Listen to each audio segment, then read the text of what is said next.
Ang susunod na programa ay rated PG. Ito ay nangangailangan ng patnubay at gabay ng magulang para sa mga batang manunood.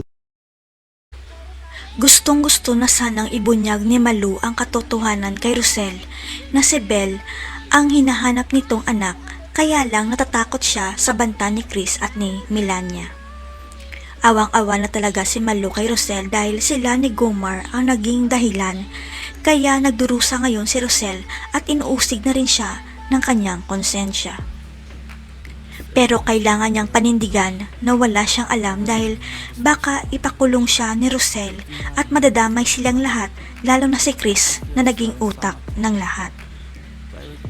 Pero kahit anong pagtago pa ni Chris at Malu ng katotohanan tungkol sa tunay na anak ni Rosel, paglalapitin pa rin sila ng tadhana, ang tunay na mag-ina. Matapos mahuli ni Rosel na inaabuso si Belle ng boss nito, nagdesisyon siyang alukin si Belle sa Flower Cafe at pumayag naman si Belle na magtrabaho kay Rosel. Pero baka hindi rin magtagal si Belle sa Flower Cafe dahil pahihirapan siya ng bruhang si Tali dahil natatakot itong agawin ni Belle ang posisyon niya bilang anak. Hanggang sa madiskubre ni Malu na nalaman na pala ni Via na si Belle ang matagal nang hinahanap na anak ni Rosel matapos isiwalat sa kanya ni Melania ang sekreto. Ang ikinakatakot ni Malu na baka may mangyaring masama kay Belle dahil siya ang gagamitin ni Via at Melania para makapaghiganti sa karibal nilang si Rosel.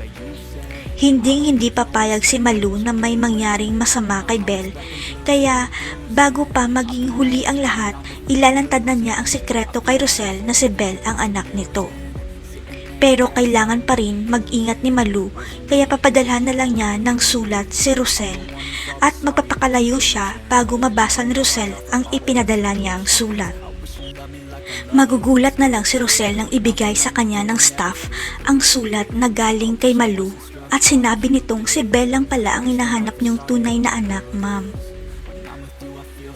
Maprotektahan kaya ni Rosel si Belle bago siya ipadukot ni Via? Itatakwil kaya ni Rosel si Tali dahil itinago niya ang sikreto? Abangan.